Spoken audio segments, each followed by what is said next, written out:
मेरे प्यारे देशवासियों, नमस्कार। आज 26 जुलाई है और आज का दिन बहुत खास है। आज कारगिल विजय दिवस है। 21 साल पहले आज के ही दिन कारगिल के युद्ध में हमारी सेना ने भारत की जीत का झंडा फहराया था। साथियों, कारगिल का युद्ध जिन परिस्थितियों में हुआ था वो भारत कभी नहीं भूल सकता। पाकिस्तान ने बड़े बड़े मंसूबे पालकर भारत की भूमि हथियाने और अपने यहाँ चल रहे आंतरिक कलह से ध्यान भटकाने को लेकर दुस्साहस किया था। भारत तब पाकिस्तान से अच्छे संबंधों के लिए प्रयासरत था, लेकिन कहा जाता है ना, बैरू अकारन सब काहू सौ, जो कर हित अनहित ताहू सौ। यानी दुष्ट का स्वभाव ही होता है हर किसी से बिना वजह दुश्मनी करना। ऐसे स्वभाव के लोग जो हित करता है उसका भी नुकसान ही सोचते हैं। इसलिए भारत की मित्रता के जवाब में पाकिस्तान द्वारा पीठ में छुरा घोंपने की कोशिश हुई थी, लेकिन उसके बाद भारत की वीर सेना ने जो पराक्रम दिखाया, भारत ने अपनी जो ताकत दिखाई, उसे पूरी दुनिया ने देखा। आप कल्पना कर सकते हैं, ऊंचे पहाड़ों पर बैठा हुआ दुश्मन और नीचे से लड़ रही हमारी सेनाएं, हमारे वीर जवान। लेकिन जीत पहाड़ की ऊंचाई की नहीं, भारत की सेनाओं के ऊंचे हौसले और सच्ची वीरता की हुई। साथियों, उस समय मुझे भी करगिल जाने और हमारे जवानों की वीरता के दर्शन का सौभाग्य मिला। वो दिन मेरे जीवन के सबसे अनमोल क्षणों में से एक है। मैं देख रहा हूं कि आज देश भर में लोग कारगिल विजय को याद कर रहे हैं। सोशल मीडिया पर एक हैशटैग करेज इन करगिल के साथ लोग अपने वीरों को नमन कर रहे हैं। जो शहीद हुए हैं उन्हें श्रद्धांजलि दे रहे हैं। मैं आज सभी देशवासियों की तरफ से हमारे इन वीर जवानों के साथ साथ उन वीर माताओं को भी नमन करता हूं जिन्होंने मां भारती के सच्चे सपूतों को जन्म दिया। मेरा देश के नौजवानों से आग्रह है कि आज दिन भर कारगिल विजय से जुड़े हमारे जाबाजों की कहानियां, वीर माताओं के त्याग के बारे में एक दूसरे को बताएं, शेयर करें। मैं साथियों आपसे एक आग्रह करता हूं। आज एक वेबसाइट है www.gallantryawards.gov.in। आप उसको जरूर विजिट करें। वहां आपको हमारे वीर पराक्रमी योद्धाओं के बारे में, उनके पराक्रम के बारे में बहुत सारी जानकारियां प्राप्त होगी। और वो जानकारियां जब आप अपने साथियों के साथ चर्चा करेंगे, उनके लिए भी प्रेरणा का कारण बनेगी। आप जरूर इस वेबसाइट को विजिट कीजिए और मैं तो कहूंगा बार बार कीजिए। साथियों, कारगिल युद्ध के समय अटल जी ने लाल किले से जो कहा था वो आज भी हम सभी के लिए बहुत प्रासंगिक है। अटल जी ने तब देश को गांधी जी के एक मंत्र की याद दिलाई थी। महात्मा गांधी का मंत्र था कि यदि किसी को कभी कोई दुविधा हो कि उसे क्या करना क्या न करना, तो उसे भारत के सबसे गरीब और असहाय व्यक्ति के बारे में सोचना चाहिए। उसे ये सोचना चाहिए कि जो वो करने जा रहा है उससे उस व्यक्ति की भलाई होगी या नहीं होगी। गांधी जी के इस विचार से आगे बढ़कर अटल जी ने कहा था कि करगिल युद्ध ने हमें एक दूसरा मंत्र दिया है। ये मंत्र था, कोई महत्वपूर्ण निर्णय लेने से पहले हम ये सोचें कि क्या हमारा ये कदम उस सैनिक के सम्मान के अनुरूप है जिसने उन दुर्गम पहाड़ियों में अपने प्राणों की आहुति दी थी। आइए अटल जी की आवाज में ही उनकी इस भावना को हम सुने, समझे और समय की मांग है कि उसे स्वीकार करें। हम सभी को याद है कि गांधी जी ने हमें एक मंत्र दिया था। उन्होंने कहा था कि यदि कोई दुविधा हो कि तुम्हें क्या करना है, तो तुम भारत के उस सबसे असहाय व्यक्ति के बारे में सोचो और स्वयं से पूछो कि क्या तुम जो करने जा रहे हो उससे उस व्यक्ति की भलाई होगी। कारगिल ने हमें दूसरा मंत्र दिया है, कोई महत्वपूर्ण निर्णय लेने से पहले हम ये सोचें कि क्या हमारा ये कदम उस सैनिक के सम्मान के अनुरूप है जिसने उन दुर्गम पहाड़ियों में अपने प्राणों की आहुति दी थी। साथियों, युद्ध की परिस्थिति में हम जो बात कहते हैं, करते हैं, उसका सीमा पर डटे सैनिक के मनोबल पर, उसके परिवार के मनोबल पर बहुत गहरा असर पड़ता है। ये बात हमें कभी भूलनी नहीं चाहिए और इसलिए हमारा आचार, हमारा व्यवहार, हमारी वाणी, हमारे बयान, हमारी मर्यादा, हमारे लक्ष्य, सभी कसौटी में ये जरूर रहना चाहिए कि हम जो कर रहे हैं, कह रहे हैं, उससे सैनिकों का मनोबल बढ़े, उनका सम्मान बढ़े। राष्ट्र सर्वोपरि का मंत्र लिए एकता के सूत्र में बंधे देशवासी हमारे सैनिकों की ताकत को कई हजार गुना बढ़ा देते हैं। हमारे यहाँ तो कहा गया है ना, संगे शक्ति कलौ युगे।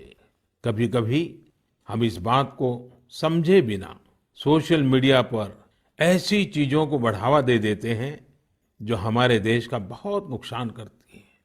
कभी कभी जिज्ञासावत फॉरवर्ड करते रहते हैं, पता है गलत है लेकिन करते रहते हैं। आजकल युद्ध केवल सीमाओं पर ही नहीं लड़े जाते हैं, देश में भी कई मोर्चों पर एक साथ लड़ा जाता है और हर एक देशवासी को उसमें अपनी भूमिका तय करनी होती है।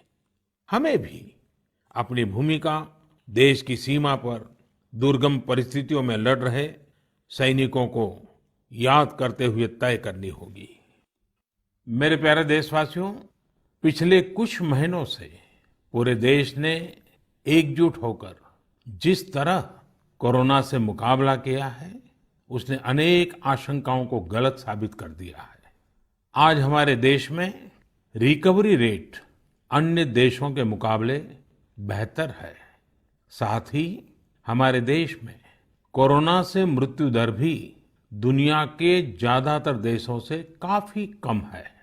निश्चित रूप से एक भी व्यक्ति को खोना दुखद है, लेकिन भारत अपने लाखों देशवासियों का जीवन बचाने में सफल भी रहा है।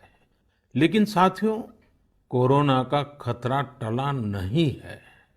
कई स्थानों पर यह तेजी से फैल रहा है। हमें बहुत ही ज्यादा सतर्क रहने की जरूरत है। हमें ये ध्यान रखना है कि कोरोना अब भी उतना ही घातक है जितना शुरू में था। इसलिए हमें पूरी सावधानी बरतनी है। चेहरे पर मास्क लगाना या गमछे का उपयोग करना, 2 गज की दूरी, लगातार हाथ धोना, कहीं पर भी थूकना नहीं, साफ सफाई का पूरा ध्यान रखना, यही हमारे हथियार हैं जो हमें कोरोना से बचा सकते हैं। कभी कभी हमें मास्क से तकलीफ होती है और मन करता है कि चेहरे पर से मास्क हटा दें। बातचीत करना शुरू करते हैं, जब मास्क की जरूरत होती है ज्यादा, उसी समय मास्क हटा देते हैं। ऐसे समय मैं आपसे आग्रह करूंगा, जब भी आपको मास्क के कारण परेशानी फील होती हो, मन करता हो उतार देना है, तो पल भर के लिए उन डॉक्टर्स का स्मरण कीजिए, उन नर्सों का स्मरण कीजिए, हमारे उन कोरोना वॉरियर्स का स्मरण कीजिए। आप देखिए, वो मास्क पहन करके घंटों तक लगातार हम सबके जीवन को बचाने के लिए जुटे रहते हैं। 8-8, 10-10 घंटे तक मास्क पहने रखते हैं। क्या उनको तकलीफ नहीं होती होगी? थोड़ा सा उनका स्मरण कीजिए, आपको भी लगेगा कि हमें एक नागरिक के नाते इसमें जरा भी कोताही न बरतनी है, न किसी को बरतने देनी है। एक तरफ हमें कोरोना के खिलाफ लड़ाई को पूरी सजगता और सतर्कता के साथ लड़ना है, तो दूसरी ओर कठोर मेहनत से व्यवसाय, नौकरी, पढ़ाई, जो भी कर्तव्य हम निभाते हैं उसमें गति लानी है, उसको भी नई ऊंचाई पर ले जाना है। साथियों, कोरोना काल में तो हमारे ग्रामीण क्षेत्रों ने पूरे देश को दिशा दिखाई है। गांवों से स्थानीय नागरिकों के, ग्राम पंचायतों के अनेक अच्छे प्रयास लगातार सामने आ रहे हैं। जम्मू में एक गांव त्रेवा ग्राम पंचायत है। वहां की सरपंच हैं बलबीर कौर जी। मुझे बताया गया कि बलबीर कौर जी ने अपनी पंचायत में 30 बेड का एक क्वारंटाइन सेंटर बनवाया। पंचायत आने वाले रास्तों पर पानी की व्यवस्था की, लोगों को हाथ धोने में कोई दिक्कत ना हो इसका इंतजाम करवाया।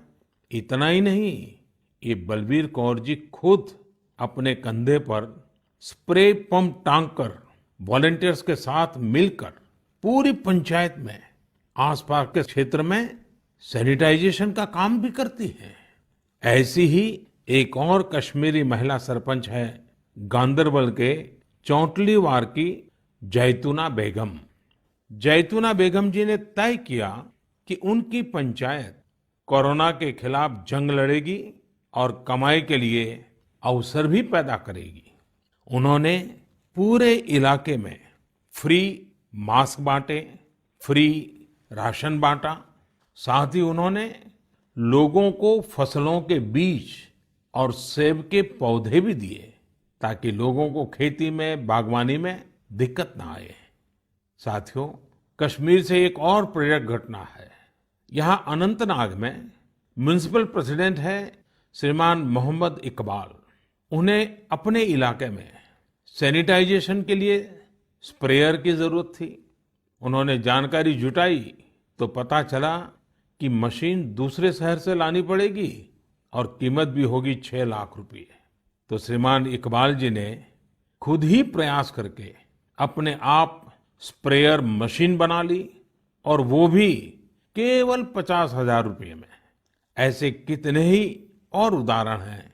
पूरे देश में कोने कोने में ऐसी कई प्रेरक घटनाएं रोज सामने आती हैं। ये सभी अभिनंदन के अधिकारी हैं। चुनौती आई, लेकिन लोगों ने उतनी ही ताकत से उसका सामना भी किया। मेरे प्यारे देशवासियों, सही अप्रोच से, सकारात्मक अप्रोच से हमेशा आपदा को अवसर में, विपत्ति को विकास में बदलने में बहुत मदद मिलती है। अभी हम कोरोना के समय भी देख रहे हैं कि कैसे हमारे देश के युवाओं, महिलाओं ने अपने टैलेंट और स्किल के दम पर कुछ नए प्रयोग शुरू किए हैं। बिहार में कई वुमेन सेल्फ हेल्प ग्रुप्स ने मधुबनी पेंटिंग वाले मास्क बनाना शुरू किया है, और देखते ही देखते ये खूब पॉपुलर हो गए। ये मधुबनी मास्क एक तरह से अपनी परंपरा का प्रचार तो करते ही हैं, लोगों को स्वास्थ्य के साथ रोजगारी भी दे रहे हैं। आप जानते ही हैं, नॉर्थ ईस्ट में बैम्बू यानी बांस कितनी बड़ी मात्रा में होता है।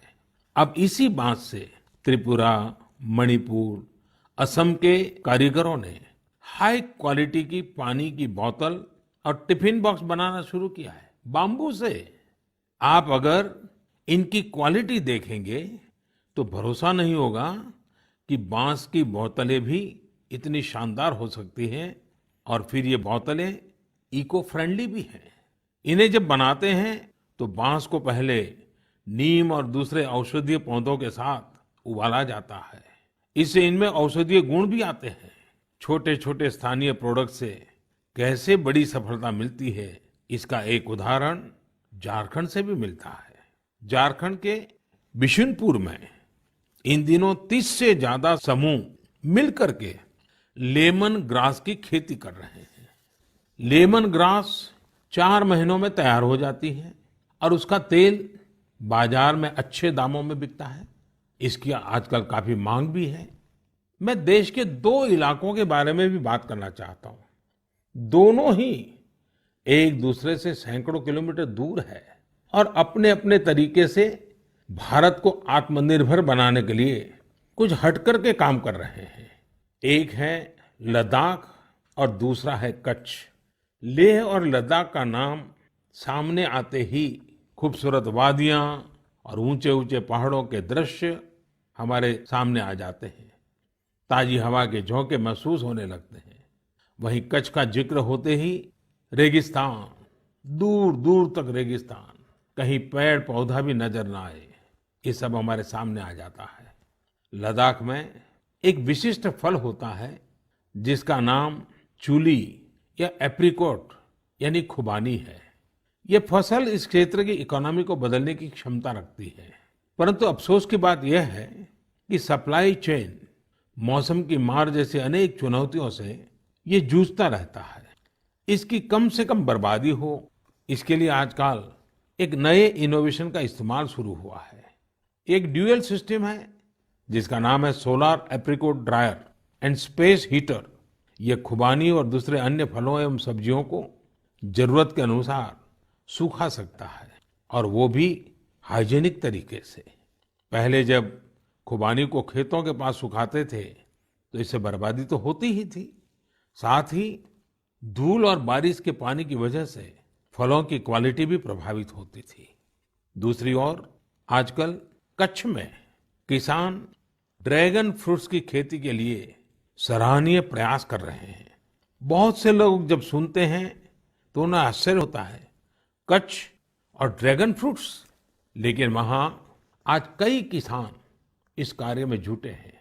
फल की गुणवत्ता और कम जमीन में ज्यादा उत्पाद को लेकर काफी इनोवेशन किए जा रहे हैं। मुझे बताया गया है कि ड्रैगन फ्रूट्स की लोकप्रियता लगातार बढ़ रही है, विशेषकर नाश्ते में इस्तेमाल काफी बढ़ा है। कच्छ के किसानों का संकल्प है कि देश को ड्रैगन फ्रूट्स का आयात न करना पड़े। यही तो आत्मनिर्भरता की बात है। साथियों, जब हम कुछ नया करने का सोचते हैं, इनोवेटिव सोचते हैं, तो ऐसे काम भी संभव हो जाते हैं जिनकी आम तौर पर कोई कल्पना नहीं करता। जैसे कि बिहार के कुछ युवाओं को ही लीजिए। पहले सामान्य नौकरी करते थे।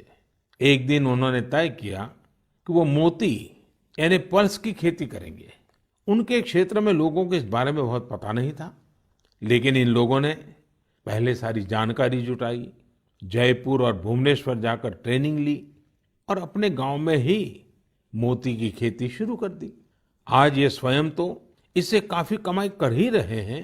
उन्होंने मुजफ्फरपुर, बेगूसराय और पटना में अन्य राज्यों से लौटे प्रवासी मजदूरों को इसकी ट्रेनिंग देनी भी शुरू कर दी है। कितने ही लोगों के लिए इससे आत्मनिर्भरता के रास्ते खुल गए हैं। साथियों, अभी कुछ दिन बाद रक्षाबंधन का पावन पर्व आ रहा है। मैं इन दिनों देख रहा हूं कि कई लोग और संस्थाएं इस बार रक्षाबंधन को अलग तरीके से मनाने का अभियान चला रहे हैं। कई लोग इसे वोकल फॉर लोकल से भी जोड़ रहे हैं, और बात भी सही है। हमारे पर्व हमारे समाज के, हमारे घर के पास ही किसी व्यक्ति का व्यापार बढ़े, उसका भी पर्व खुशहाल हो, तब पर्व का आनंद कुछ और ही हो जाता है। सभी देशवासियों को रक्षाबंधन की बहुत बहुत शुभकामनाएं। साथियों, 7 अगस्त को नेशनल हैंडलूम डे है। भारत का हैंडलूम, हमारा हैंडीक्राफ्ट अपने आप में सैकड़ों वर्षों का गौरवमय इतिहास समेटे हुए है। हम सभी का प्रयास होना चाहिए कि न सिर्फ भारतीय हैंडलूम और हैंडीक्राफ्ट का ज्यादा से ज्यादा उपयोग करें, बल्कि इसके बारे में हमें ज्यादा से ज्यादा लोगों को बताना भी चाहिए। भारत का हैंडलूम और हैंडीक्राफ्ट कितना रिच है, इसमें कितनी विविधता है, ये दुनिया जितना ज्यादा जानेगी उतना ही हमारे लोकल कारीगरों और बुनकरों को लाभ होगा। साथियों, विशेषकर मेरे युवा साथियों, हमारा देश बदल रहा है। कैसे बदल रहा है, कितनी तेजी से बदल रहा है, कैसे कैसे क्षेत्रों में बदल रहा है। एक सकारात्मक सोच के साथ अगर निगाह डालें तो हम खुद अचंभित रह जाएंगे। एक समय था जब खेलकूद से लेकर के अन्य सेक्टर्स में अधिकतर लोग या तो बड़े-बड़े शहरों से होते थे या बड़े-बड़े परिवार से या फिर नामी गिरामी स्कूल या कॉलेज से होते थे। अब देश बदल रहा है। गांवों से, छोटे शहरों से, सामान्य परिवार से हमारे युवा आगे आ रहे हैं, सफलता के नए शिखर चूम रहे हैं। ये लोग संकटों के बीच भी नए-नए सपने संजोते हुए आगे बढ़ रहे हैं। कुछ ऐसा ही हमें अभी हाल ही में जो बोर्ड एग्जाम्स के रिजल्ट आए उसमें भी दिखता है। आज मन की बात में हम कुछ ऐसे ही प्रतिभाशाली बेटे बेटियों से बात करते हैं। ऐसी ही एक प्रतिभाशाली बेटी है कृतिका नांदल। कृतिका जी हरियाणा में पानीपत से हैं। हेलो कृतिका जी, नमस्ते। नमस्ते सर। इतने अच्छे परिणाम के लिए आपको बहुत बहुत बधाई। धन्यवाद सर। और आपको तो इन दिनों टेलीफोन लेते लेते भी आप थक गई होगी, इतने सारे लोगों के फोन आते होंगे। जी सर। और जो लोग बधाई देते हैं वो भी गर्व महसूस करते होंगे कि वो आपको जानते हैं। आपको कैसा लग रहा है? सर बहुत अच्छा लग रहा है। पेरेंट्स को प्राउड फील करा के खुद को भी इतना प्राउड फील हो रहा है। अच्छा, ये बताइए कि आपकी सबसे बड़ी प्रेरणा कौन है? सर मेरी मम्मी है सबसे बड़ी प्रेरणा तो मेरी। वाह। अच्छा, आप मम्मी से क्या सीख रही है? सर उन्होंने अपनी जिंदगी में इतनी मुश्किलें देखी फिर भी वो इतनी बोल्ड और इतनी स्ट्रोंग है। सर उन्हें देख देख के इतनी प्रेरणा मिलती है कि मैं भी उन्हीं की तरह बनूं। माँ कितनी पढ़ी लिखी हैं? सर बीए की है उन्होंने। बीए किया हुआ है? जी सर। अच्छा, तो माँ आपको सिखाती भी होगी? जी सर सिखाती हैं, दुनियादारी के बारे में हर बात बताती है। वह डांटती भी होगी? जी सर डांटती भी है। अच्छा बेटा, आप आगे क्या करना चाहती हैं? सर हम डॉक्टर बनना चाहते हैं। अरे वाह। MBBS। देखिए, डॉक्टर बनना आसान काम नहीं है। जी सर। डिग्री तो प्राप्त कर लेगी क्योंकि आप बड़ी तेजस्वी हो बेटा, लेकिन डॉक्टर का जीवन जो है वो समाज के लिए बहुत समर्पित होता है। जी सर। उसको कभी रात को चैन से सो भी नहीं सकता है, कभी भी पेशेंट का फोन आ जाता है, अस्पताल से फोन आ जाता है, उसको दौड़ना पड़ता है। एक प्रकार से 24/7 365 डेज डॉक्टर की जिंदगी लोगों की सेवा में लगी रहती है। Yes sir. और खतरा भी रहता है क्योंकि कभी पता नहीं आजकल के जिस प्रकार की बीमारियां हैं, तो डॉक्टर के सामने भी बहुत बड़ा संकट रहता है। जी सर। अच्छा कृतिका, हरियाणा तो खेलकूद में पूरे हिंदुस्तान के लिए हमेशा ही प्रेरणा देने वाला, प्रोत्साहन देने वाला राज्य रहा है। हाँ जी सर। तो आप भी तो कुछ खेलकूद में भाग लेती हैं क्या? कुछ खेलकूद पसंद है क्या आपको? सर बास्केटबॉल खेलते थे स्कूल में थे जब। अच्छा, आपकी ऊंचाई कितनी है? ज्यादा है ऊंचाई? नहीं सर 5'2" की है। अच्छा, तो फिर तुम्हारे खेल में पसंद करते हैं? सर वो तो बस पैशन है, खेल लेते हैं। अच्छा अच्छा।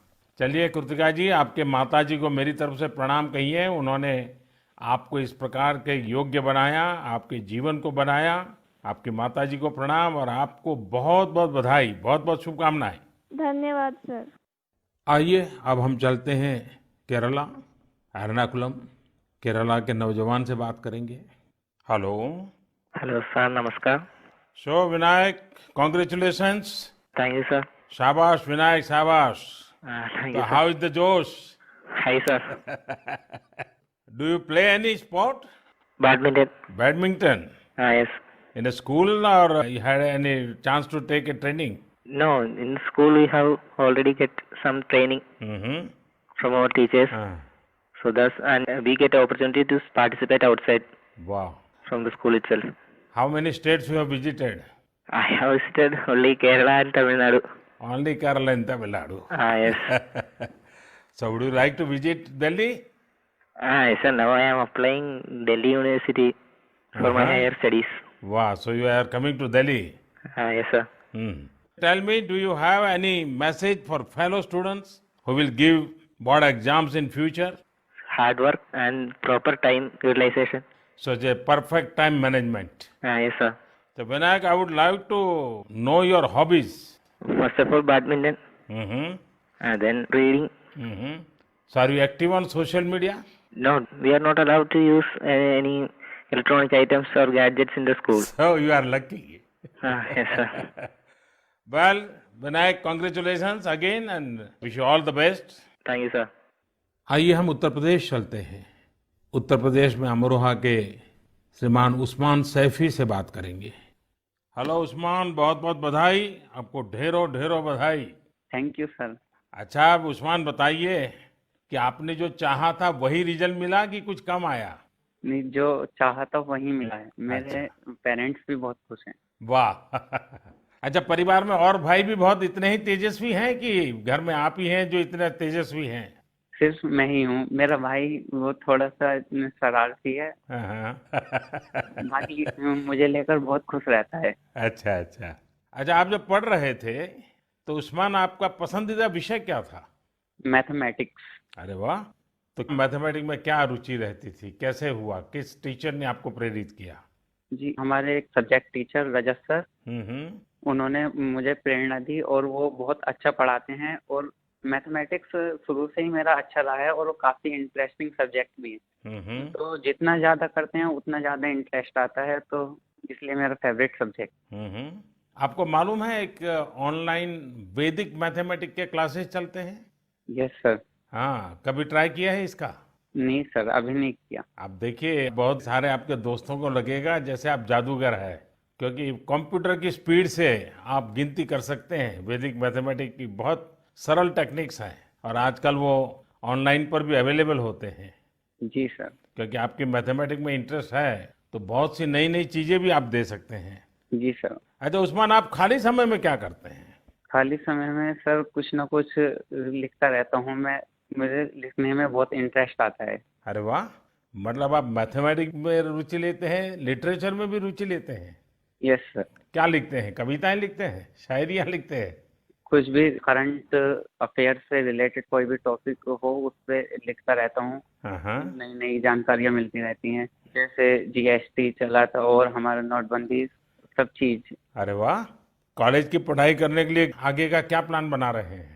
सर मेरा जी मेंस का फर्स्ट अटेम्प्ट क्लियर हो चुका है और अब मैं सितंबर के लिए सेकंड अटेम्प्ट में अब बैठूंगा। मेरा मेन एम है कि मैं पहले आईआईटी से बैचलर डिग्री लूं और उसके बाद सिविल सर्विसेज में जाऊं और एक आईएएस बनूं। अरे वाह। अच्छा, आप टेक्नोलॉजी में भी रुचि लेते हैं? यस सर, इसलिए मैंने आईटी ऑप्ट किया है। फर्स्ट टाइम बैच था आईटी का। अच्छा, चलिए उस्मान, मेरी तरफ से बहुत शुभकामनाएं हैं। और आपका भाई शरारती है तो आपका समय भी अच्छा जाता होगा। और आपके माताजी पिताजी को भी मेरी तरफ से प्रणाम कहिए, उन्होंने आपको इस प्रकार से अवसर दिया, आपका हौसला बुलंद किया। और ये मुझे अच्छा लगा कि आप पढ़ाई के साथ साथ करंट इश्यूज पर अध्ययन भी करते हैं और लिखते भी हैं। देखिए, लिखने का फायदा ये होता है कि आपके विचार में शार्पनेस आती है। बहुत बहुत अच्छा फायदा होता है लिखने से। तो बहुत बहुत बधाई मेरी तरफ से। Thank you sir. आइए चलिए फिर एकदम से नीचे साउथ में चले जाते हैं, तमिलनाडु। नामक्कल से बेटी कनिका से बात करेंगे और कनिका की बात तो बहुत ही इंस्पिरेशनल है। कनिका जी, वणक्कम। वणक्कम sir. How are you? Fine sir. First of all, I would like to congratulate you for your great success. Thank you sir. When I hear of Namakkal, I think of the Anjaneya temple. Yes sir. Now I will also remember my interaction with you. Yes sir. So, congratulations again. Thank you sir. You would have worked very hard for exams. How was your experience while preparing? I was working hard from the start, so I didn't expect this result, but I have written well, so I will get a good result. What were your expectation? 485 or 486, like that I thought, sir. And now? 490. So, what is the reaction of your family members and your teachers? They were so happy and they were so proud, sir. Which was your favorite subject? Mathematics. Oh, and what are your future plans? I am going to become a doctor, if possible, in AFMC, sir. And your family members are also in a medical profession or somewhere else? Oh, sir, my father is a driver, but my sister is studying MBBS, sir. Arre wow. So first of all, I will do the pranam to your father, who is taking lot of care of your sister and yourself. It's a great service he is doing. Yes, sir. And say inspiration for all. Yes, sir. So my congratulations to you, your sister and your father and your family. Thank you, sir. साथियों, ऐसे और भी कितने युवा दोस्त हैं कठिन परिस्थितियों में भी जिनके हौसले की, जिनकी सफलता की कहानियां हमें प्रेरित करती हैं। मेरा मन था कि ज्यादा से ज्यादा युवा साथियों से बात करने का मौका मिले, लेकिन समय की भी कुछ मर्यादाएं रहती हैं। मैं सभी युवा साथियों को यह आग्रह करूंगा कि वो अपनी कहानी, अपनी जुबानी जो देश को प्रेरित कर सके, वो हम सबके साथ जरूर साझा करें। मेरे प्यारे देशवासियों, 7 समंदर पार भारत से हजारों मील दूर एक छोटा सा देश है जिसका नाम है सूरीनाम। भारत के सूरीनाम के साथ बहुत ही करीबी संबंध है। 100 साल से भी ज्यादा समय पहले भारत से लोग वहां गए और उसे ही अपना घर बना लिया। आज चौथी, 5वीं पीढ़ी वहां पर है। आज सूरीनाम में 1/4 से अधिक लोग भारतीय मूल के हैं। क्या आप जानते हैं, वहां की आम भाषाओं में से एक सरनामी भी भोजपुरी की ही एक बोली है। इन सांस्कृतिक संबंधों को लेकर हम भारतीय काफी गर्व महसूस करते हैं। हाल ही में श्री चंद्रिका प्रसाद संतोखी सूरीनाम के नए राष्ट्रपति बने हैं। वे भारत के मित्र हैं और उन्होंने साल 2018 में आयोजित person of Indian origin PIO parliamentary conference में भी हिस्सा लिया था। श्री चंद्रिका प्रसाद संतोखी जी ने शपथ की शुरुआत वेद मंत्रों के साथ की। वे संस्कृत में बोले। उन्होंने वेदों का उल्लेख किया और ओम शांति शांति शांति के साथ अपनी शपथ पूर्ण करी। अपने हाथ में वेद लेकर वे बोले, मैं चंद्रिका प्रसाद संतोखी। और आगे उन्होंने शपथ में क्या कहा? उन्होंने वेद का ही एक मंत्र का उच्चारण किया। उन्होंने कहा, ओम अग्ने व्रतपते व्रतम चरिष्यामि तच्छकेयम तन्मे रद्यताम इदमहम नुतात सत्यमुपैमि। यानी, हे अग्नि, संकल्प के देवता, मैं एक प्रतिज्ञा कर रहा हूं, मुझे इसके लिए शक्ति और सामर्थ्य प्रदान करें। मुझे असत्य से दूर रहने और सत्य की ओर जाने का आशीर्वाद प्रदान करें। सच में यह हम सभी के लिए गौरवान्वित होने वाली बात है। मैं श्री चंद्रिका प्रसाद संतोखी को बधाई देता हूं और अपने राष्ट्र की सेवा करने के लिए 130 करोड़ भारतीयों की ओर से उन्हें शुभकामनाएं देता हूं। मेरे प्यारे देशवासियों, इस समय बारिश का मौसम भी है। पिछली बार भी मैंने आपसे कहा था कि बरसात में गंदगी और उनसे होने वाली बीमारियों का खतरा बढ़ जाता है। अस्पतालों में भीड़ भी बढ़ जाती है। इसलिए आप साफ सफाई पर बहुत ज्यादा ध्यान दें। इम्यूनिटी बढ़ाने वाली चीजें, आयुर्वेदिक काढ़ा वगैरह लेते रहें। कोरोना संक्रमण के समय में हम अन्य बीमारियों से दूर रहें। हमें अस्पताल के चक्कर न लगाने पड़े, इसका पूरा ख्याल रखना होगा।